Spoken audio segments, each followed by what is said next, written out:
कब चुप रहना है, कब आवाज उठानी है, सुन लो तभी लोग डरेंगे। Hello friends, welcome to my channel mindset booster में मैं आप सभी का वेलकम करती हूँ। कैसे हो आप सभी? तो फ्रेंड्स, आज मैं आप सभी को बताऊंगी एक कहानी के माध्यम से, तो वो कहानी जरूर सुनिए। और अगर आपको अच्छी लगे, आपको दिल को छुए, तो लाइक कमेंट शेयर जरूर करिएगा। तो दोस्तों, रवि बचपन से ही शांत स्वभाव का था। गांव के स्कूल में वह सबसे पीछे बैठता था। सवालों के जवाब जानकर भी हाथ नहीं उठाता था। माँ कहती, बेटा चुप रहना भी एक ताकत है। पिता जोड़ते, लेकिन कब, यह कब? रवि के मन में अक्सर गूंजता रहता। समय बदला, रवि शहर आ गया नौकरी करने। ऑफिस में मेहनत मेहनत तो थी, पर बोलता कम। मीटिंग में उसके आइडिया कोई और बोल देता और तारीफ भी वही ले जाता। रवि देखता, समझता, पर चुप रहता। उसे लगता आज नहीं सही, सही समय आएगा। लोग उसकी चुप्पी को कमजोरी समझने लगे। काम बढ़ता गया, सम्मान घटता गया। एक दिन ऑफिस में एक बड़ी गलती किसी और से हो गई, पर दोष रवि पर डाल दिया गया। मैनेजर ने सबके सामने उसे डांटा। कमरे में सन्नाटा था। रवि की हथेलियां पसीने से भीग रही थीं। वहीं पुराना सवाल, चुप रहना है या आवाज उठानी है? माँ की बात याद आई। चुप रहना ताकत है, पिता की आवाज भी। लेकिन कब तक? रवि ने गहरी सांस ली और पहली बार खड़ा हुआ। उसकी आवाज कांपी नहीं। उसके तथ्य रखे, ईमेल, रिपोर्ट, समय रेखा सब शांत थे, पर साफ। उसने किसी पर आरोप नहीं लगाया, बस सच रखा। कमरे का सन्नाटा अब बदल चुका था। मैनेजर की आंखें झुक गईं। जिसने गलती की थी वह नजरें चुराने लगा। उसी दिन लोगों ने जाना, रवि चुप इसलिए रहता था क्योंकि उसे शोर पसंद नहीं, पर सच से डर भी नहीं। इसके बाद रवि बदला नहीं, पर बदल गया। वह हर बात पर नहीं बोलता, पर गलत पर चुप भी नहीं रहता। टीम मीटिंग में जब किसी जूनियर को दबाया जाता, रवि समर्थन में खड़ा होता। उसकी आवाज़ ऊंची नहीं होती, पर असरदार होती। लोग समझने लगे, यह आदमी सीमाएं जानता है।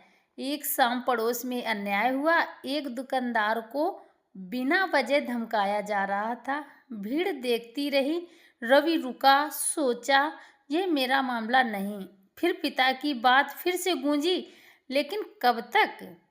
वह आगे बढ़ा, कानून का नाम लिया, वीडियो रिकॉर्ड किया, 2-4 लोगों को साथ खड़ा किया। धमकाने वाले पीछे हटे। किसी ने कहा, तुम्हें डर नहीं लगा? रवि मुस्कुराया, डर तो लगा, पर चुप रहना आज सही नहीं था।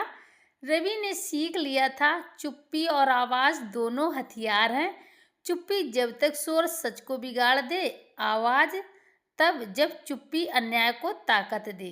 उसने किसी को डराने के लिए नहीं, बल्कि डर के आगे सच रखने के लिए बोलना चुना। कहानी यही खत्म नहीं होती दोस्तों, क्योंकि हर दिन वही सवाल लौटता है। अब रवि जानता है, सुन लो, कब चुप रहना है और कब आवाज उठानी है।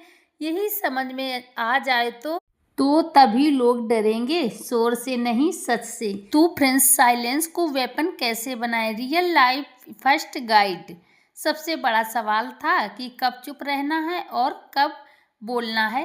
तो जहाँ ज़्यादातर लोग गलती करते हैं, वे सोचते हैं स्ट्रांग बनने के लिए हमेशा चुप रहना पड़ेगा, तो ये गलत है। पावर साइलेंस में नहीं है, पावर चॉइस में है। स्ट्रांग लोग इसलिए खतरनाक होते हैं क्योंकि वे जानते हैं कब चुप रहना है, कब बोलना है, और कब सिर्फ एक लाइन में गेम पलट देना है। गोल्डन रूल याद रखिए, जहाँ बोलने से आपकी वैल्यू घटे, चुप रहो। जहाँ चुप रहने से आपकी बाउंड्रीज टूटे, वहाँ बोलो।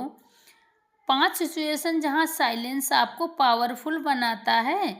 और फ्रेंड्स, जब कोई आपको प्रोवोक करने लगे, तो लोग प्रोवोक इसलिए करते हैं ताकि आपकी रिएक्शन निकले, आपकी वीकनेस दिखे। साइलेंस यहाँ साइकोलॉजिकल स्लैप है, क्योंकि सामने वाला कंट्रोल खो देता है और आपको जवाब देना है। जब जवाब आपकी अचीवमेंट्स को इग्नोर करे, एक्सप्लेन मत करो, शोर मत करो, बस नेक्स्ट लेवल पे चले जाओ। रिजल्ट सबसे लाउड जवाब होते हैं। तो फ्रेंड्स, जैसे आपने देखा कि रवि कब तक शांत था। अगर वो बोलता नहीं था तो लोग उसको कमज़ोर समझने लगे थे, लेकिन जब रवि ने बोलना स्टार्ट कर दिया तो उसकी जीत हुई। तो आप कहानी के माध्यम से ही समझ गए होंगे कि कब आपको बोलना है और कब चुप रहना है। ऐसा नहीं है कि हमारा कोई अपमान करता रहेगा और हम बोलेंगे नहीं। नहीं, जहाँ ज़रूरी है वहाँ बोलना बहुत ज़रूरी हो। तो फ्रेंड्स, अगर इस कहानी की लाइनें आपके दिल को छू गई हों तो प्लीज़ लाइक कमेंट शेयर ज़रूर करिएगा, और हमारे चैनल पर अगर न्यू है तो चैनल को सब्सक्राइब करना बिल्कुल भी मत भूलिएगा। फ्रेंड्स, ज़्यादा से ज़्यादा सपोर्ट करिएगा। फिर मिलते हैं ऐसी ही किसी कहानी के साथ। तब तक के लिए आप खुश रहिए, अपना ख्याल रखिए और आप सभी के साथ अपनी खुशियों को बांटते रहिए। Thank you.